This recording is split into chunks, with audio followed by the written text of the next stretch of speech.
సరే, ఇక దీనిలోకి వెళ్దాం. ఈరోజు మనం శ్రీమద్దేవి భాగవతంలోని 27వ కథను విశ్లేషించుకుందాం. ఇది భీముని అపారమైన పరాక్రమం ఇంకా బకాసురుని వధ గురించి చెప్పే అద్భుతమైన ఘట్టం. అసలు అన్యాయం పెరిగిపోయినప్పుడు మనం వేసే ఒక్క అడుగు, చూపే ఒక్క ధైర్యం మొత్తం సమాజాన్ని ఎలా మారుస్తుందో ఈ ఉత్కంఠభరితమైన ఇతిహాసం మనకు కళ్లకు కట్టినట్లు వివరిస్తుంది. నేరుగా ఆ కథలోకి వెళ్ళిపోదాం. ఒక గ్రామం భయంతో వణుకుతోంది. ప్రతిరోజూ ఒక కుటుంబం, ఒక బలి. ఈ మాటలు వింటుంటేనే గుండె జల్లుమంటుంది కదూ. ఏకచక్రపురం అనే ఆ గ్రామంలో అప్పుడున్న పరిస్థితి ఇది. ఎవ్వరికీ కంటినిండా కునుకులేదు. ఒక భయంకరమైన చీకటి నీడ ఆ ఊరిని కమ్మేసింది. ఎందుకంటే తెల్లవారితే ఎవరో ఒకరు తమ ప్రాణాలను వదులుకోవాల్సిందే. ఎవ్వరూ ఎదిరించలేని, ఎక్కడికీ పారిపోలేని ఒక భయంకరమైన ఉచ్చులో ఆ ఊరు చిక్కుకుపోయింది. విభాగం 1. భయానక పాలన. లక్షాగృహం దహనం తరువాత పాండవులు బ్రాహ్మణ వేషంలో తమ తల్లి కుంతీదేవితో కలిసి ఆ ఏకచక్రపురంలో చాలా ప్రశాంతంగా తలదాచుకుంటున్నారు. కాని ఆ ప్రశాంతత ఎంతో కాలం నిలవలేదు. ఊరి నడిబొడ్డున కంటికి కనిపించని మృత్యువు రోజూ ఆడుతున్న భయంకరమైన నాటకం వారి దినచర్యను మార్చేసింది. ఆ మృత్యువు పేరే బకాసురుడు. మరియు ఇది దేన్ని అద్భుతంగా వివరిస్తుందంటే వాడి రాక్షసత్వాన్ని, క్రూరత్వాన్ని. వాడి డిమాండ్లు మామూలుగా లేవు. ప్రతిరోజు ఒక బండి నిండా కమ్మటి ఆహారం కావాలి. సరే, ఆహారమే కదా అని ఇద్దామంటే ఆ బండిని తోలుకుపోయే మనిషి కూడా వాడికి బలి కావాలి. ఒక్కసారి ఆలోచించండి. ఒక రథం నిండా ఆహారం, దానితో పాటు ఒక మనిషి ప్రాణం. ఈ అత్యాశ, ఈ క్రూరత్వం ఆ గ్రామ ప్రజల వెన్నులో వణుకు పుట్టించింది. రేపు ఏ ఇంటి వంతు వస్తుందో, ఎవరి ప్రాణం పోతుందో తెలియని ఆ భయంతో ప్రజలు బిక్కుబిక్కుమంటూ బతుకుతున్నారు. ఇలాంటి విపత్కర సమయంలోనే పాండవులకు ఆశ్రయమిచ్చిన ఇంటికే ఆ గండం రానే వచ్చింది. ఆ రోజు బకాసురుడికి బలి ఇవ్వాల్సిన వంతు ఆ కుటుంబానిదే. ఆ ఇంట్లో తండ్రి, తల్లి, ఒక చిన్న బాబు ఉన్నారు. వాళ్లల్లో ఎవరు చనిపోవాలి? ప్రాణప్రదంగా చూసుకునే బిడ్డను పంపుతారా? ఇంటికి పెద్ద దిక్కైన తండ్రి వెళ్తాడా? లేక కన్నతల్లి వెళ్తుందా? ఎవరూ బలి కావాలి అని నిర్ణయించుకోలేక ఆ కుటుంబం కన్నీరు మున్నీరవుతోంది. నిజంగా ఇది మాటల్లో చెప్పలేని హృదయవిదారకమైన దృశ్యం. ఆ ఏడుపులు విని కుంతీదేవి మనస్సు చలించిపోయింది.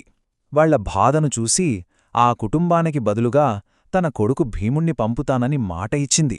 ఇక్కడ మనం 2 విభిన్నమైన ఆలోచనా విధానాలను చూడొచ్చు. ధర్మరాజు యుధిష్ఠిరుడేమో, అమ్మా, ఇది చాలా ప్రమాదకరం, మనం అజ్ఞాతంలో ఉన్నాం, మనల్ని మనం రక్షించుకోవాలి అని ఆందోళన చెందాడు. కాని కుంతీదేవి ధర్మం వేరు. భీముడు మహాబలశాలి, మనకు ఆశ్రయమిచ్చిన ఈ అమాయక ప్రజలను కాపాడుకోవడం మన కనీస బాధ్యత అని ఖరాఖండిగా చెప్పింది. అంటే మన దగ్గర శక్తి ఉందని దాచుకోవడం కాదు, ఆ శక్తిని ఆపదలో ఉన్నవారి రక్షణ కోసం వాడాలి అని ఒక గొప్ప తల్లి ఇచ్చిన సందేశమిది. విభాగం 2. వీరుని ప్రయాణం, విందు మరియు యుద్ధం. ఇక ఇక్కడ్నుండి కథలో వేగం పెరుగుతుంది. భయం, కన్నీళ్లతో నిండిన ఆ ఊళ్ళో ఆకస్మికంగా ఒక వీరుడు రంగంలోకి దిగాడు. భీముడు బండి నిండా భోజనాన్ని తీసుకుని బకాసురుడి గుహ దగ్గరికి బయల్దేరాడు. ఇక్కడ మూలగ్రంథంలో జరిగిన ఒక అద్భుతమైన సంఘటన చూస్తే మనకు నవ్వు రాకమానదు. బకాసురుడికి భోజనం పెట్టి వాడు తినేలోపు పారిపోవడమో లేక వాడి ముందు బలిపశువులా నిలబట్టమో చేయలేదు భీముడు. అసలేం జరిగిందంటే ఆ రాక్షసుడు గుహ ముందే ప్రశాంతంగా కూర్చుని బండిలో ఉన్న భోజనాన్ని తనే లాగించడం మొదలుపెట్టాడు. ఊరూరంతా వణికిపోయే రాక్షసుడు గుమ్మం ముందే వాడికోసం తెచ్చిన ఆహారాన్ని ఏమాత్రం భయం లేకుండా ఎంచక్కా ఆరగిస్తున్న భీముడి ఆత్మవిశ్వాసం, ఆ తెగింపు నిజంగా అమోఘం కదూ. ఇక తన భోజనాన్ని ఇంకెవరో తినడం చూసి బకాసురుడికి రక్తం మరిగిపోయింది. నా ఆహారం ఎవరు తింటున్నారా అంటూ కోపంతో ఊగిపోతూ భయంకరంగా గర్జిస్తూ బయటకొచ్చాడు. కాని భీముడు వెనక్కి తగ్గలేదు సరికదా. రా చూసుకుందాం అంటూ ఏమాత్రం భయపడకుండా ఎదురెళ్లాడు. అంతే, ఇద్దరి మధ్య మహాభయంకరమైన యుద్ధం మొదలైంది. పెద్ద పెద్ద చెట్లు విరిగిపోయాయి, నేల అదిరిపోయింది. ఇద్దరు మహాబలుల మధ్య జరిగిన ఆ భీకర పోరాటంలో చివరికి భీముని ఉక్కుపిడికిలి దెబ్బలకు ఆ రాక్షసుడు కుప్పకూలిపోయాడు. బకాసురుని కథ అక్కడితో అంతమైంది.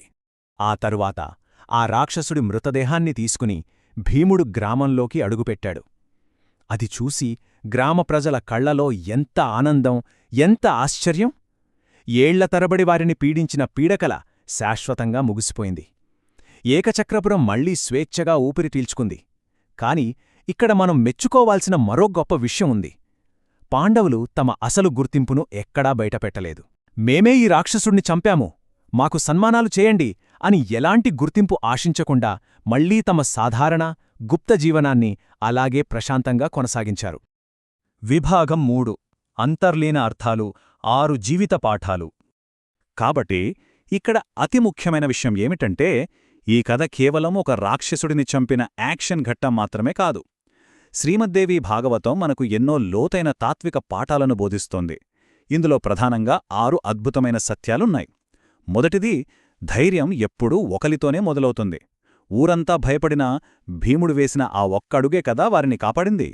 రెండవది, శక్తి ఉంటే దాని తోటివారి రక్షణ కోసం వాడాలి తప్ప స్వార్థం కోసం కాదు. మూడవది, బకాసురుడిలాగా అన్యాయం ఎంతకాలం భయపెట్టినా అది శాశ్వతం కాదు, ఏదో ఒకరోజు అంతం కావాల్సిందే. నాలుగవది, కుంతీదేవి నిర్ణయం చెబుతున్నట్లు ఆపదలో ఉన్నవారికి సేవ చేయడమే అత్యున్నతమైన ధర్మం. ఐదవది, భయం మనల్ని బానిసలని చేస్తుంది. ఆ భయాన్ని ఎదిరించినప్పుడే నిజమైన స్వేచ్ఛ దొరుకుతుంది.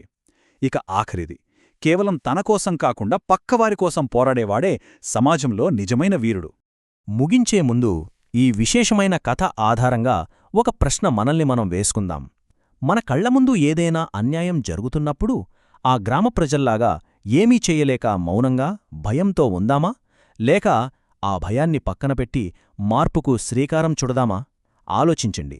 అది ఎంత చిన్నదైనా సరే మనం చేసే ఆ ఒక్క ధైర్యమే రేపొక పెద్ద మార్పుకు తొలి అడుగవుతుందేమో. శ్రీమద్దేవి భాగవతం అందించిన ఈ అద్భుతమైన సందేశం మీకు స్పష్టంగా అర్థమైందని ఆశిస్తూ ఈనాటి మన విశ్లేషణను ముగిద్దాం. మళ్ళీ మరొక అద్భుతమైన కథావిశ్లేషణతో కలుద్దాం. అంతవరకు సెలవు.